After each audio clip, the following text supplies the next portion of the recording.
नमस्कार दोस्तों, स्वागत है आपका ट्विटर सत्यम पर। तो आज के इस वीडियो में हम लोग कार्य, ऊर्जा और शक्ति जो फिजिक्स का एक चैप्टर है, इस चैप्टर से हम लोग 50 महत्वपूर्ण बहुविकल्पी प्रश्नों को पढ़ेंगे। ये 50 महत्वपूर्ण जो बहुविकल्पी प्रश्न हैं, यह आरआरबी जितने भी एग्ज़ाम करवाई है, इन सभी एग्ज़ामों में ये क्वेश्चन जो है रिपीट होते हुए हैं। ठीक है, तो चलिए बिना देर किए हम लोग चलते हैं अपने क्वेश्चन की तरफ जाने से पहले मैं चाहता हूँ कि अगर आप इस चैनल पर नए हैं तो चैनल को सब्सक्राइब करिए, इस वीडियो को लाइक करिए और अपने दोस्तों के साथ शेयर करिए। ठीक है, ये चैनल मेरा नया है तो कृपया करके आप लोग इसको सपोर्ट करिए ताकि मैं जल्दी 1000 सब्सक्राइबर के माइलस्टोन को जल्दी प्राप्त कर सकूं। ठीक है, तो चलिए हम लोग चलते हैं पहले क्वेश्चन की तरफ। पहला क्वेश्चन है कि कार्य का एसआई इकाई क्या होता है। कार्य का एसआई इकाई क्या होता है? पहला ऑप्शन है न्यूटन, दूसरा है जूल, चौथा है वाट, तीसरा है वाट, चौथा है किलोग्राम। तो बताइए कि इन चारों ऑप्शनों में से कार्य का एसआई मात्रक क्या होता है? जो कार्य का एसआई मात्रक होता है जूल। ठीक है, कार्य का एसआई मात्रक क्या होता है? जूल होता है। तो कार्य बराबर आपका होता है F into yes. F into yes होता है। एफ को कहते हैं न्यूटन। ठीक है, और यस यहाँ पे क्या है? यस आपका विस्थापन है। ठीक है, तो क्या है? विस्थापन होता है। तो इसको हम कह सकते हैं न्यूटन मीटर। ठीक है, एक मात्रक क्या हो जाएगा? न्यूटन मीटर भी हो सकता है। तो इसका मात्रक हो सकता है न्यूटन मीटर, न्यूटन, और एक मीटर भी हो सकता है, न्यूटन मीटर भी हो सकता है। ठीक है, न्यूटन मीटर भी हो सकता है। इसका कुल 3 मात्रक होता है। एक होता है जूल, एक होता है न्यूटन मीटर और दूसरा होता है आपका किलोग्राम मीटर स्क्वायर प्रति सेकेंड स्क्वायर। ठीक है दोस्तों, कार्य का 3 मात्रक हो सकता है। ठीक है दोस्तों, चलिए बात है अपने अगले क्वेश्चन की तरफ। अगला क्वेश्चन है कि जब बल और विस्थापन एक दूसरे के लंबवत होते हैं तो कार्य क्या होगा? जब बल और विस्थापन एक दूसरे के लंबवत होते हैं तो कार्य क्या होगा? पहला ऑप्शन है अधिकतम, दूसरा है न्यूनतम, तीसरा है शून्य, चौथा है ऋणात्मक। तो बताइए कि इन चार ऑप्शनों में से क्या होगा कि जब बल और विस्थापन एक दूसरे के लंबवत कार्य करें? बताइए। तो ये होता है आपका शून्य। ठीक है, जब लंबवत कार्य करता है, देखिए डब्ल्यू बराबर आपका होता है F into yes cos theta, होता है ना, कॉस थीटा। तो यहाँ जब कॉस थीटा का मान जब हम 90 डिग्री रखते हैं तो 90 डिग्री का मान कितना होता है? जब लंबवत होगा तो 90 डिग्री मान रखेंगे, तो लंबवत कॉस 90 डिग्री का मान आपका हो जाता है 1, माफ़ करिएगा 0 होता है। ठीक है, जब ये 0 होता है तो जब ये 0 होगा तो ये पूरे कार्य को क्या करेगा? 0 कर देगा। किसी भी संख्या में अगर 0 का गुणा करते हैं तो सभी तो डब्ल्यू क्या हो जाएगा? 0 हो जाएगा। ठीक है, तो पूरी संख्या क्या होती है? 0 हो जाती है, तो ये भी 0 हो जाएगा, अर्थात जो कार्य होगा वो कितना हो जाएगा? शून्य हो जाएगा। तो चलिए अब अपने अगले क्वेश्चन की तरफ चलते हैं। तो अगला क्वेश्चन है कि कार्य का सूत्र क्या होता है?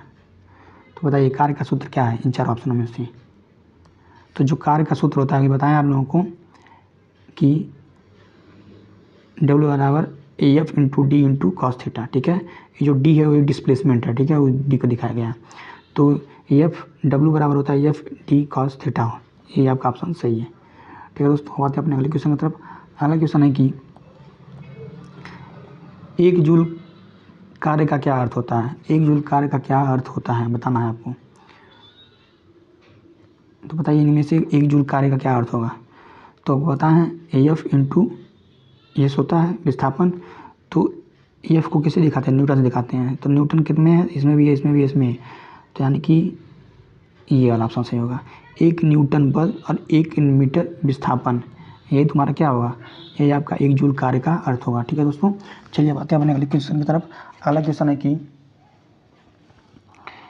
शक्ति का एसआई मात्रक क्या होता है? शक्ति का एसआई मात्रक क्या होता है आपको बताना है।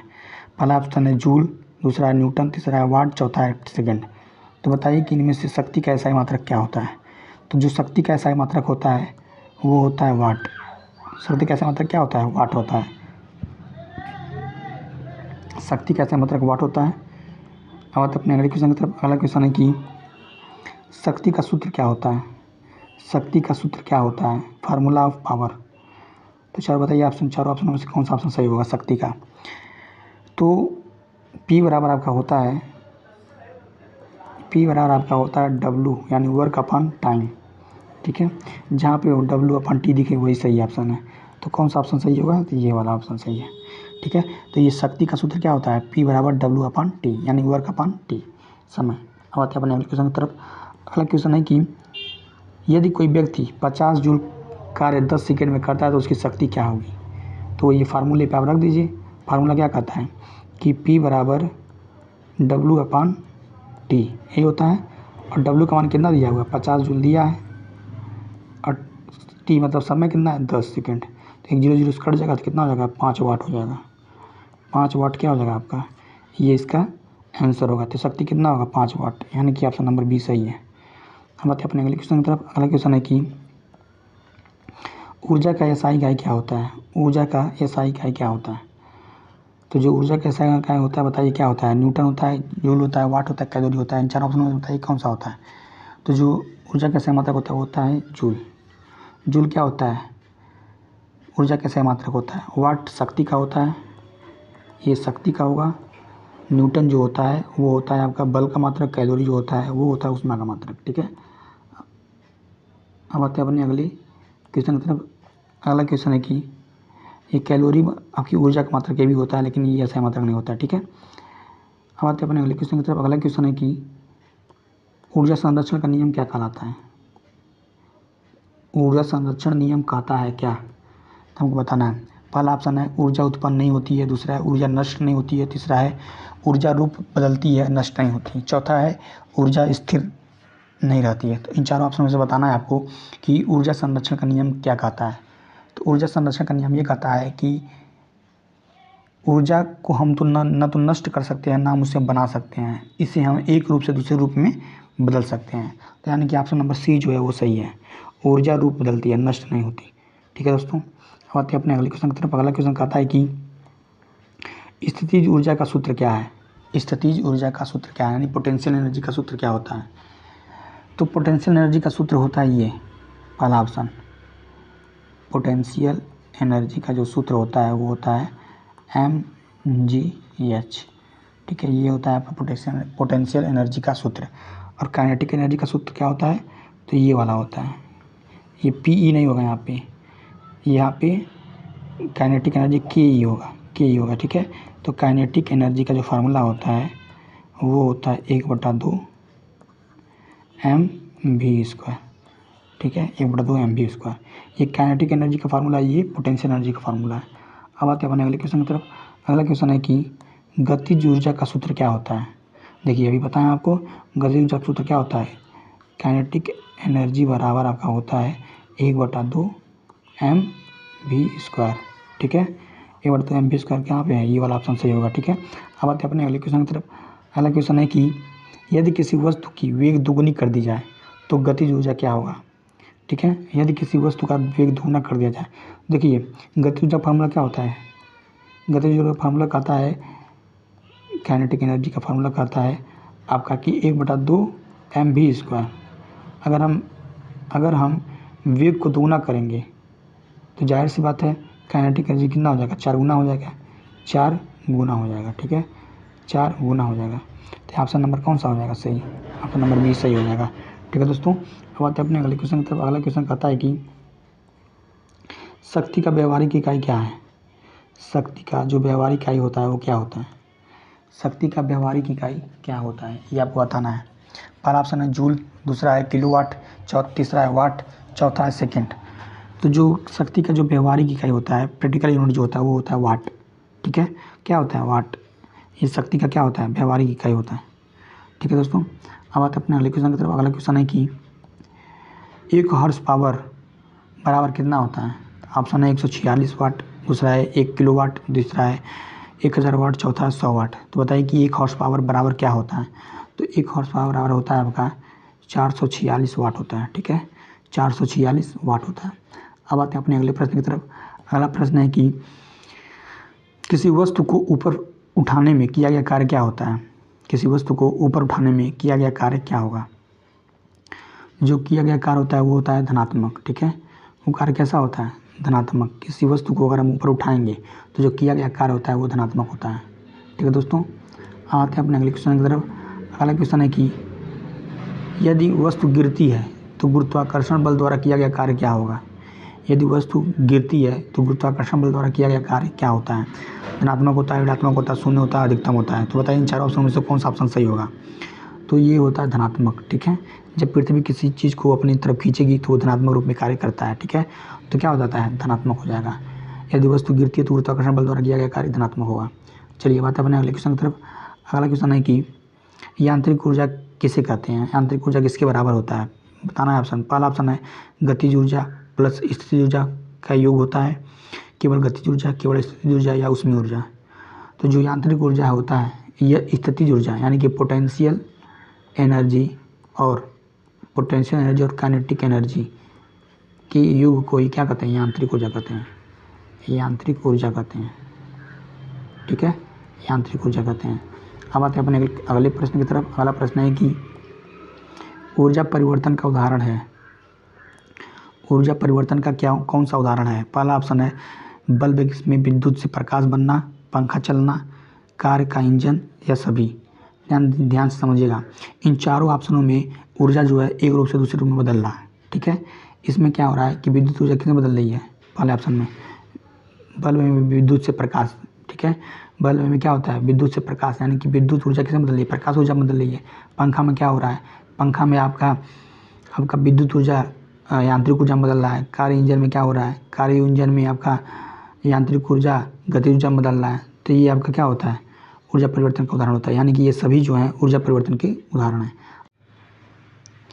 जब कार्य बल के विपरीत दिशा में हो तो कार्य कैसा होता है, जब कार्य बल की विपरीत दिशा में होता है तो कार्य कैसा होता है, धनात्मक होता है, ऋणात्मक होता है, शून्य होता है या समान होता है।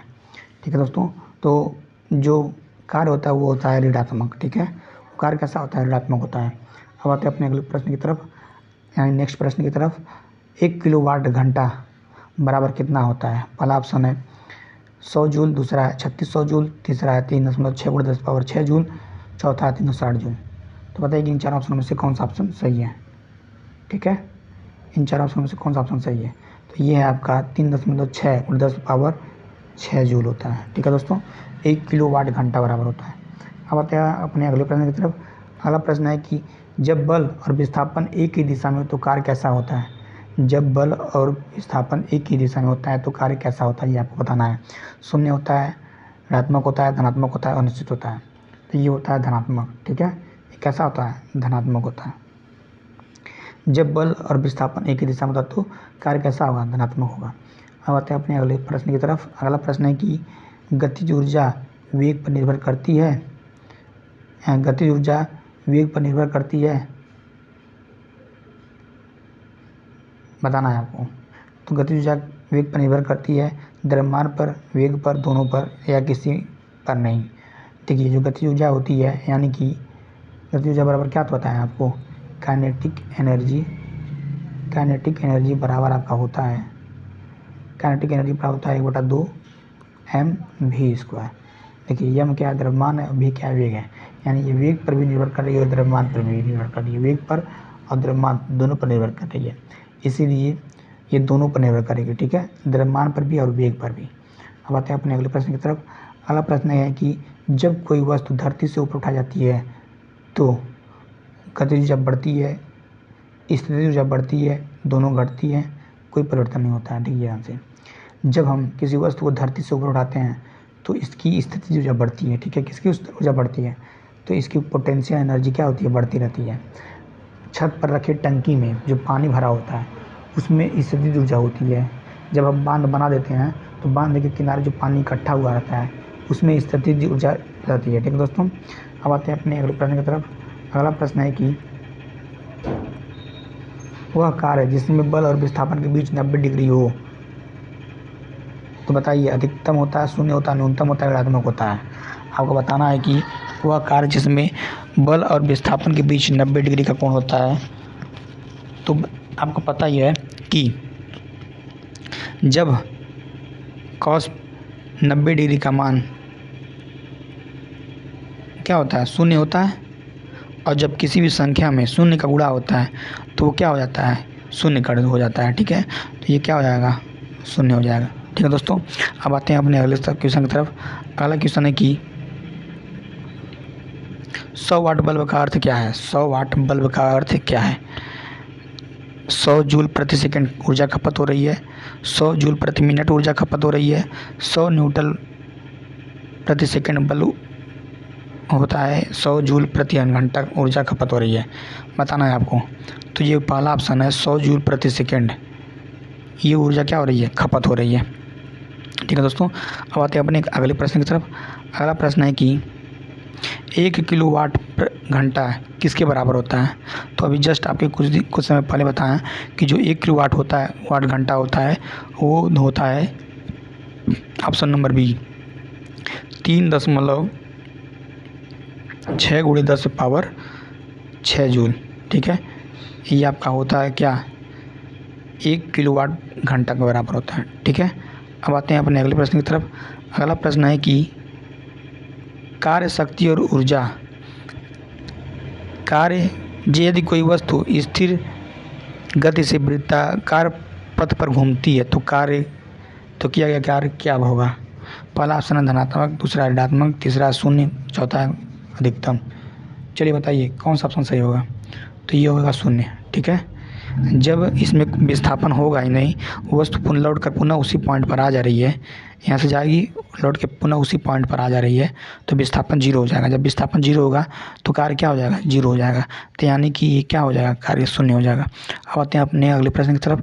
अगला प्रश्न है कि यानी 28 नंबर प्रश्न है कि बल और विस्थापन के बीच कोण थीटा हो तो कार्य क्या होगा।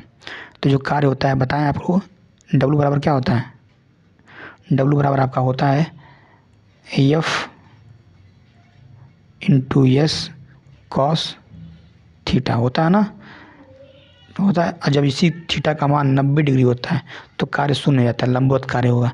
ठीक है, तो शून्य हो जाता है। जब इसी का मान 0 डिग्री होगा तो F × S का गुणा कर दीजिए, आंसर आ जाता है। ठीक है दोस्तों, तो यहाँ पे जो आंसर होगा वो क्या होगा, ये वाला होगा। ठीक है, यानी कि ऑप्शन नंबर सी सही है। F × D, जो D है इसी को डिस्प्लेसमेंट कहा जाता है, इसी को यस कहा जाता है। ठीक है, कोई बहुत विशेष दिक्कत नहीं है, D को यस कहा जाता है। अब आते हैं अपने अगले प्रश्न की तरफ। अगला प्रश्न है कि गतिज ऊर्जा द्रव्यमान और वेग के किस घात पर निर्भर करती है। तो जो गतिज ऊर्जा होता है mv² होता है, यानी कि m पे पावर 1 घात होता है। m पे पावर काइनेटिक जो एनर्जी होता है 1/2 mv² के बराबर होता है। तो m पे पावर कितना है, 1 है, और v पे पावर 2 है। तो यानी कि कौन सा ऑप्शन सही होगा, ऑप्शन नंबर सी सही होगा दोस्तों। ठीक है, अब आते हैं अपने अगले प्रश्न की तरफ। अगला प्रश्न है कि शक्ति का आयामी सूत्र क्या होता है। शक्ति का जो आयामी सूत्र होता है वो क्या होता है, यानी कि इसका बीमा बताना है शक्ति का। तो ये होता है आपका mL² T⁻³ ठीक है, mL² T⁻³ ये जो होता है शक्ति का बीमा सूत्र होता है। अब आते हैं अपने अगले प्रश्न की तरफ। अगले प्रश्न की तरफ जाने से पहले बात बता दूं कि ये जो क्वेश्चन मैंने करवाया है आप लोगों को पता चल गया होगा कि ये क्वेश्चन कितने इंपॉर्टेंट है। ठीक है, ये क्वेश्चन जो है एग्ज़ाम के, आपके रेलवे के एग्ज़ाम के लिए बहुत ही महत्वपूर्ण है दोस्तों। ठीक है ना, तो अगर आप इस वीडियो को देख रहे हैं तो कृपया करके आप इस चैनल पर नए हैं तो चैनल को सब्सक्राइब कर दीजिए, इस वीडियो को लाइक कर दीजिए और अपने दोस्तों के साथ शेयर कर दीजिए। ठीक है, जिससे आपका लाइक ही हमें मोटिवेट करता है कि आगे वीडियो बनाने के लिए। तो कृपया करके आप लोग इस वीडियो को लाइक करिए, अपने दोस्तों के साथ शेयर करिए, चैनल पर नए सब्सक्राइब जरूर करिए। ठीक है, देखिए ये बाबू जो क्या कर रहा है, ये बाबू भी सब्सक्राइब करने के लिए बोल रहा है ना, सब्सक्राइब करने के लिए, तो आप लोग सब्सक्राइब जरूर कर दिए दोस्तों। ठीक है, ताकि मैं भी 1000 सब्सक्राइबर के माइलस्टोन को जल्दी प्राप्त कर सकूँ। इसी तरीके से मैं आपको कभी निराश नहीं करूँगा, इसी तरीके का मैं क्या करूँगा, आपको वीडियो मैं प्रोवाइड करता रहूँगा हमेशा, हर दिन। ठीक है दोस्तों, तो चलिए अब आते हैं अपने अगले नेक्स्ट क्वेश्चन की तरफ। नेक्स्ट क्वेश्चन है कि बल द्वारा किया गया कार्य निर्भर करता है, बल द्वारा किया गया कार्य किस पर निर्भर करता है, आपको बताना है। बल और विस्थापन के बीच कोण पर, बल का परिमाण पर, विस्थापन पर, या उपरोक्त सभी।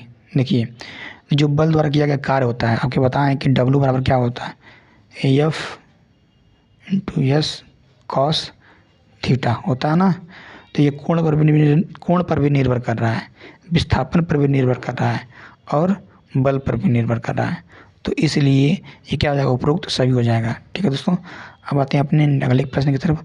अगला प्रश्न है कि यदि कोई वस्तु ऊर्ध्वाधर ऊपर फेंकी जाती है तो अधिकतम ऊंचाई कितनी होगी। अधिकतम ऊंचाई पर क्या होगा, तो अधिकतम ऊंचाई पर जो होता है वो पोटेंशियल एनर्जी, यानी कि आपको पता है कि टंकी में रखे हुए पानी में क्या होता है, टंकी में रखे हुए पानी में स्थितिज ऊर्जा होती है। ठीक है दोस्तों, तो जब हम किसी पिंड को ऊपर फेंकेंगे, तो जब ऊपर फेंकेंगे तो कुछ समय के बाद ऊपर जो है वस्तु रुक जाएगी, गतिज ऊर्जा क्या हो जाएगी, शून्य हो जाएगी, और उसमें पोटेंशियल एनर्जी अधिकतम हो जाएगी। यानी कि अधिकतम ऊंचाई पर जो पोटेंशियल एनर्जी हो जाएगा वो अधिकतम हो जाएगा और काइनेटिक एनर्जी शून्य हो जाएगा दोस्तों। ठीक है, क्योंकि अपने अधिकतम ऊंचाई पर पिंड जो है रुक जाता है और फिर सट से नीचे गिर जाता है। अब आते हैं अपने अगले प्रश्न की तरफ। अगला प्रश्न है कि यांत्रिक ऊर्जा कब संरक्षित रहती है, बताना है आपको। यांत्रिक ऊर्जा कब संरक्षित रहती है? केवल गुरुत्वाकर्षण बल कार्य कर रहा हो तब, घर्षण उपस्थित हो तब, बाह्य बल कार्य कर रहा हो तब, या कोई बल ना हो तब। चलिए बताइए क्या होगा ऑप्शन। तो इसका ऑप्शन हो जाएगा केवल गुरुत्वाकर्षण बल कार्य कर रहा हो तब। ठीक है, जब गुरुत्वाकर्षण बल कार्य कर रहा हो तो यांत्रिक ऊर्जा क्या होता है, संरक्षित रहता है, यानी कि ऑप्शन नंबर सी सही होगा। अब आते हैं अपने अगले प्रश्न की तरफ। अगला प्रश्न है कि यदि कोई वस्तु 10 मीटर ऊंचाई पर हो और उसका द्रव्यमान 2 किलो हो तो उसकी स्थितिज ऊर्जा क्या होगी। तो स्थितिज ऊर्जा बराबर क्या बताएं आपको, स्थितिज ऊर्जा बराबर यानी कि पोटेंशियल एनर्जी बराबर आपका होता है mgh। एम का मान कितना दिया हुआ है, एम का मान 2 kg दिया है, जी का मान आपका कितना दिया, गुरुत्वीय त्वरण आपका दिया 10, और हाइट कितनी है, ऊंचाई कितनी है, तो 10 मीटर है। ठीक है, 10 मीटर है यहाँ इसको। अब इनका आपस में गुणा कर देंगे कितना हो जाएगा, तो हो जाएगा 200 जूल हो जाएगा। ठीक है, 200 जूल कार्य हो जाएगा, मतलब इससे ऊर्जा हो जाएगी 200 जूल, यानी कि ऑप्शन नंबर सी सही होगा। अब आते हैं अपने नेक्स्ट क्वेश्चन की तरफ। नेक्स्ट क्वेश्चन है कि जब किसी वस्तु की वेग शून्य हो तो गतिज ऊर्जा क्या होगी।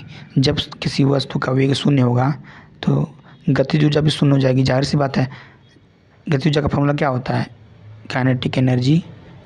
काइनेटिक एनर्जी का फार्मूला आपका होता है 1/2 mv² होता है ना। तो जब ये शून्य होगा तो जाहिर सी बात है काइनेटिक एनर्जी भी शून्य हो जाएगी पूरी, तो काइनेटिक एनर्जी क्या हो जाएगा, शून्य हो जाएगा।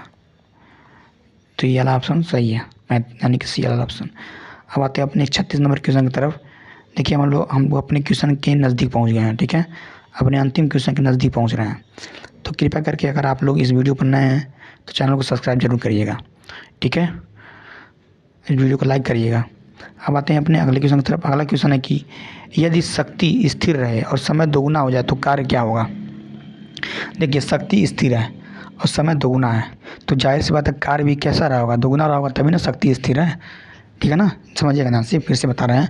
तो शक्ति का बराबर क्या होता है, पावर बराबर आपको बताएं कि W/T होता है। तो समय दोगुना है और जो पावर है वो स्थिर है, वो दोगुना नहीं हो रहा है, जितना था पहले उतना ही है। तो जाहिर सी बात है कि ये भी समय कार्य भी दोगुना रहा होगा, तभी ना 2 से 2 कटा, तभी ना P मिला है, सिर्फ P मिला है। तो यही कहा गया है कि यदि समय दोगुना हो तो कार्य क्या रहा होगा, तो कार्य भी दोगुना रहा होगा, तभी जा कर के जो पावर है वो क्या रहा होगा, स्थिर रहा होगा। अब आते हैं अपने अगले प्रश्न की तरफ। अगला प्रश्न है कि 60 वाट बल्ब का अर्थ क्या है। 60 वाट बल्ब का अर्थ क्या है बताना है आपको। तो 60 वाट बल्ब का अर्थ होता है कि हर सेकंड 60 जूल कार्य करता है। ठीक है, हर सेकंड क्या करता है, कार्य करता है, पहला ऑप्शन है ये। दूसरा ऑप्शन है 60 न्यूटन बल कार्य करता है हर सेकंड। तीसरा ऑप्शन है हर सेकंड 6 जूल ऊर्जा ग्रहण करता है। चौथा ऑप्शन है कि हर सेकंड 60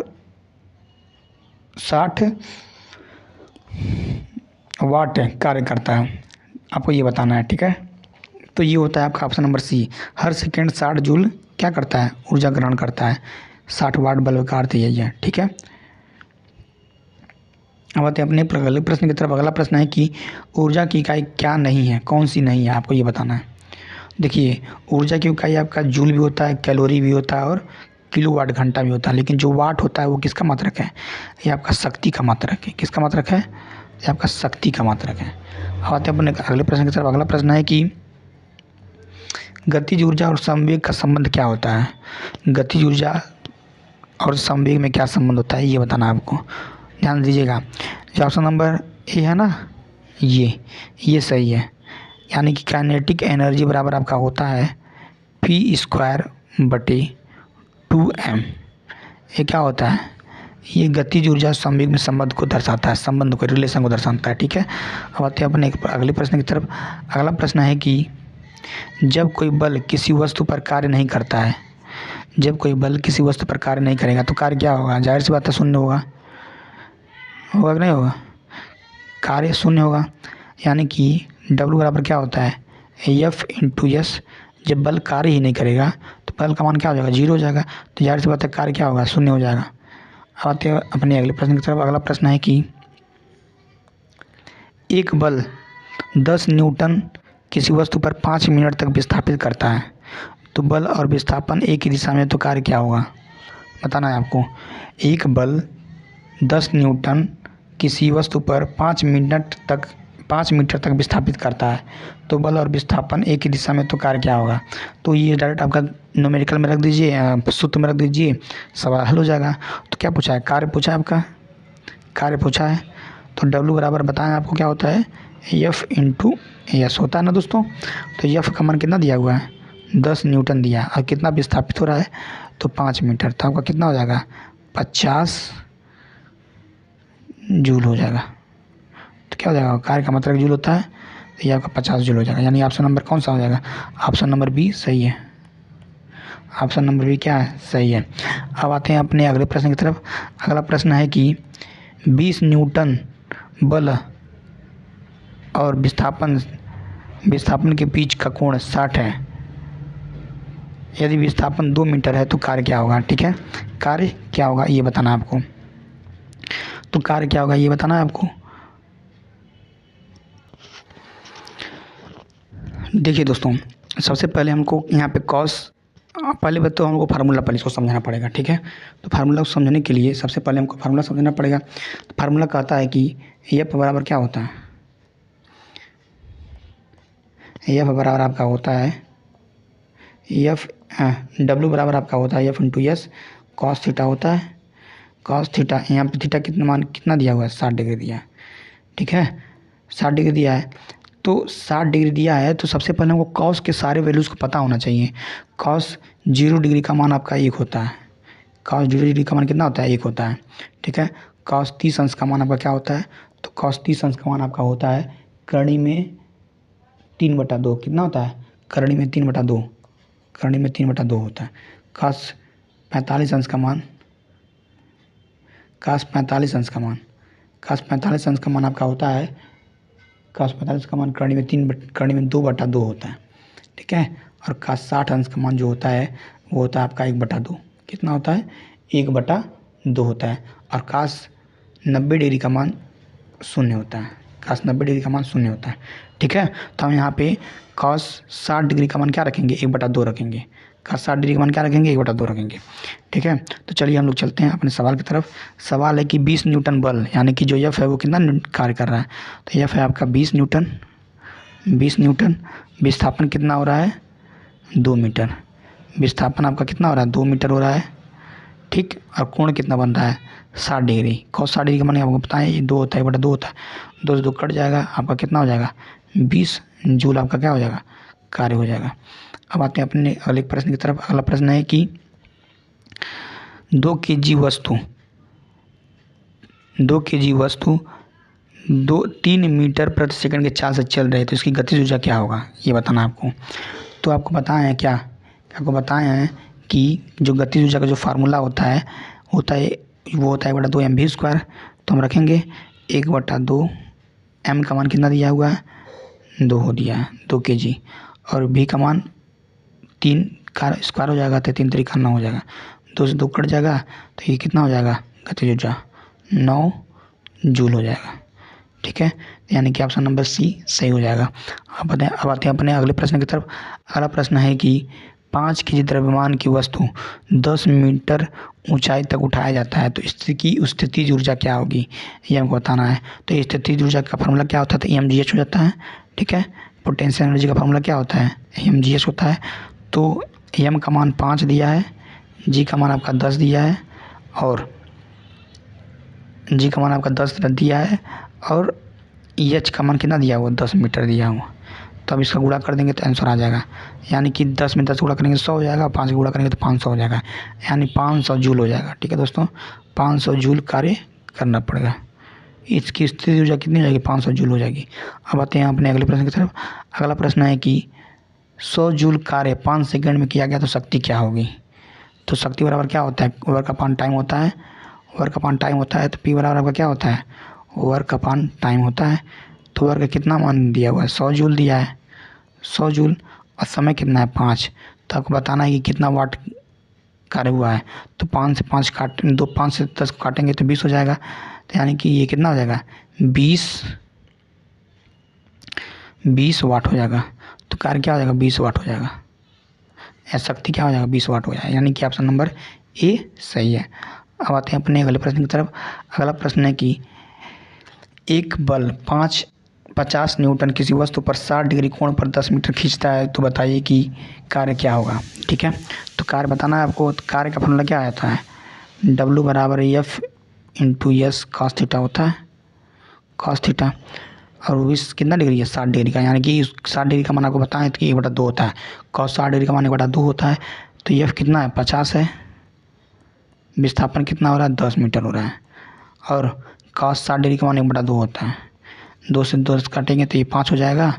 अब 5 × 5 = 25, यानी कि 250 जूल कार्य होगा, 250 जूल, यानी कि ऑप्शन नंबर ए सही होगा। अब आते हैं अपने अगले प्रश्न की तरफ।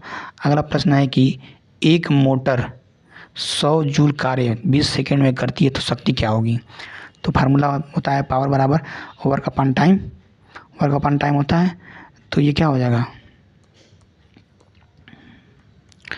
आपका हो जाएगा W बराबर W अपॉन टी बराबर क्या होता है, पावर होता है। तो W कितना है, 100 जूल है, माफ करिएगा 1000 जूल है, बट 20 सेकंड तक कार्य कर रही है। तो काटेंगे तो 20 × 25 = 100, यानी कि 50 वाट आपका क्या हो जाएगा, पावर हो जाएगा। पावर कितना हो जाएगा, 50 वाट हो जाएगा, यानी कि ऑप्शन नंबर कौन सा सही हो जाएगा, ऑप्शन नंबर सी सही हो जाएगा दोस्तों। आते हैं अपने अगले प्रश्न की तरफ। अगला प्रश्न है कि एक कार की चाल 10 मीटर प्रति सेकंड से 20 मीटर प्रति सेकंड हो जाती है, यदि उसका द्रव्यमान 1000 kg है, तो गतिज ऊर्जा में वृद्धि क्या होगी। ठीक है, तो गतिज ऊर्जा में वृद्धि क्या होगी ये बताना आपको। देखिए दोस्तों, इस सवाल को लगाने से पहले गतिज ऊर्जा का फार्मूला हमको समझना पड़ेगा। ठीक है, तो इसमें देखिए 2 चाल दिया हुआ है, यानी कि 2 चालों के बीच का अंतर दिया हुआ है। ठीक है ना, मतलब उनका अंतर निकालना पड़ेगा हमको। ठीक है, अब आते हैं, पहले उसको समझते हैं। ये होता है काइनेटिक एनर्जी। काइनेटिक एनर्जी बराबर होता है 1/2 m। दो वेगों के बीच दिया हुआ है ये। तो ये पहला वेग है आपका 20 का स्क्वायर माइनस क्या हो जाएगा, ये हो जाएगा 10 का स्क्वायर। ये यम का मान कितना दिया हुआ है, 1000 दिया, तो यहाँ पर हम 1000 रख देंगे। ठीक है, 1000 रख देंगे। अब इसको हल करेंगे तो ये आपका हो जाएगा 1/2। 1000 को जब काटेंगे 2 से तो कितना हो जाएगा, ये 500 हो जाएगा। ठीक है दोस्तों, कितना हो जाएगा, ये 500 हो जाएगा। तो 1000 हो जाएगा ये। अभी काटते हैं, रुक जाइए। ये तो आपका A² - B² का फार्मूला है, तो हम इसको क्या लिख सकते हैं, एक बार जोड़ सकते हैं, एक बार घटा सकते हैं। तो एक बार जोड़ें, एक बार घटाएं, तो 20 में से 10 जोड़ेंगे तो कितना हो जाएगा, 30 हो जाएगा। और एक बार घटाएंगे तो कितना हो जाएगा, 10 हो जाएगा। ठीक, अब इसको काटेंगे तो ये कितना हो जाएगा, 500 हो जाएगा। तो ये आपका हो जाएगा 500 × 30 × 10, इससे गुणा करेंगे तो कितना हो जाएगा, ये 5 × 15 हो जाएगा। 15 कितना जीरो है, 2 2 4 जीरो है, 1 2 3 4 जीरो है। तो इतना जूल कार्य होगा। और इसको आपका घात के रूप में दिया हुआ है, तो कितने अंक के बाद दशमलव लगाया है, 1 2 3 4 5 अंक के बाद दशमलव लगाया है, यानी कि 1.5 × 10⁵ जूल होगा। ठीक है ना, 1.5 × 10⁵ जूल इसका राइट आंसर होगा। अब आते हैं अपने अगले प्रश्न की तरफ। अगला प्रश्न है कि एक बल 100 न्यूटन वस्तु पर 30 डिग्री का कोण पर 5 मीटर विस्थापित करता है, तो किया गया कार्य बताना है आपको दोस्तों। ठीक है, किया गया कार्य आपको बताना है। तो किया गया कार्य निकालने के लिए हम बताएं आपको कि काश जो 30 डिग्री का मान होता है, काश 30 डिग्री का मान कितना होता है, करणी में 3 बटा कितना होता है, करणी में 3/2 होता है आपका। काश 30 डिग्री का मान कितना होता है, करनी में 3/2 होता है। तो चलिए हम आपको बताते हैं इसको हल करने का तरीका। तो आपको बताएं कि क्या होता है W बराबर कार्य बराबर क्या होता है, यानी कि W बराबर AF into S cos theta होगा, कॉस थीटा। अब AF का मान कितना दिया हुआ है 100 न्यूटन दिया है, गुणे विस्थापन कितना हो रहा है 5 मीटर। उसके बाद कोण कितना है cos 30 डिग्री, cos 30 डिग्री का मान कितना होता है करनी में 3/2, यही है ना, करनी में 3/2। जब इसको हल करेंगे तो ये आपका हो जाएगा 50 होगा, कितना होगा 50 होगा। तो ये 50 हो गया, 50 गुणे 5, 50 गुणे 5 गुणे √3, √3 हो जाएगा। जब 3 हो जाएगा तो ये कितना हो जाएगा 5 × 5 = 25, यानी 250 गुणे √3 होगा। ठीक है, यहाँ पे ऑप्शन सही नहीं दिया है, 250 गुणे √3 जूल होगा। ठीक है दोस्तों, अब आते हैं अपने अलग लास्ट वाले प्रश्न की तरफ। लास्ट प्रश्न कर रहा है कि 1 हॉर्स पावर में कितना वाट होता है। ठीक है दोस्तों, 1 हॉर्स पावर में आपको कितना वाट होता है, तो ये आपका होता है 756 वाट। कितना होता है, तो 756 वाट आपका होता है 1 हॉर्स पावर में। ठीक है, 1 हॉर्स पावर में होता है। ठीक है दोस्तों, तो इसी के साथ वर्क शक्ति और ऊर्जा का ये जो क्वेश्चन है 50 महत्वपूर्ण बहुविकल्पी प्रश्न, इसका मैंने वीडियो समाप्त कर दिया। ठीक है, अगर आप इसका PDF चाहते हैं तो आप हमारे इस नंबर पर हाय लिख कर सेंड कर दीजिए। मैं क्या करूँगा, आपको फ्री में ये PDF प्रोवाइड करा दूँगा, अपने WhatsApp से सेंड कर दूँगा। ठीक है दोस्तों, तो अगर आप इस वीडियो पर नए हैं तो चैनल को सब्सक्राइब कर दीजिए। देखिए छोटा क्या कर रहा है, सब्सक्राइब करने के लिए कर रहा है, तो प्लीज़ आप इस वीडियो को सब्सक्राइब कर दीजिए, इसको अपने दोस्तों के साथ शेयर कर दीजिए, और वीडियो पर नए हैं तो इस वीडियो को लाइक ज़रूर कर दीजिए। ठीक है, तो चलिए इसी के साथ मैं इस वीडियो को समाप्त करता हूँ। जय हिंद, जय भारत।